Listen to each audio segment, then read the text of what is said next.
Θέλω να ξεκινήσω την σημερινή ομιλία μου με ένα παράδεκτο tweet, το οποίο έκανε ο λογαριασμός του Υπουργείου Εξωτερικών και ο οποίος μιλάει ουσιαστικά για κρατάει ίσες αποστάσεις μεταξύ των δύο πλευρών στη Συρία και εξισώνει θύτες και θύματα την ώρα που στη Συρία σφάζονται χριστιανοί.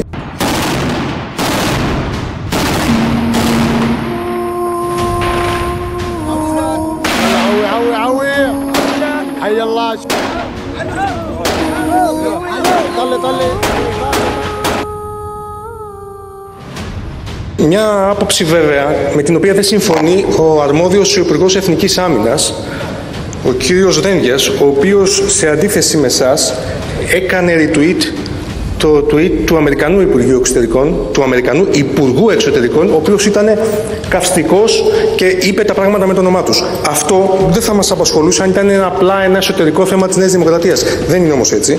Μιλάμε για διάσταση απόψεων μεταξύ του Υπουργού Εξωτερικών, του Υπουργείου Εξωτερικών και του Υπουργείου Εθνικής Αμήνης.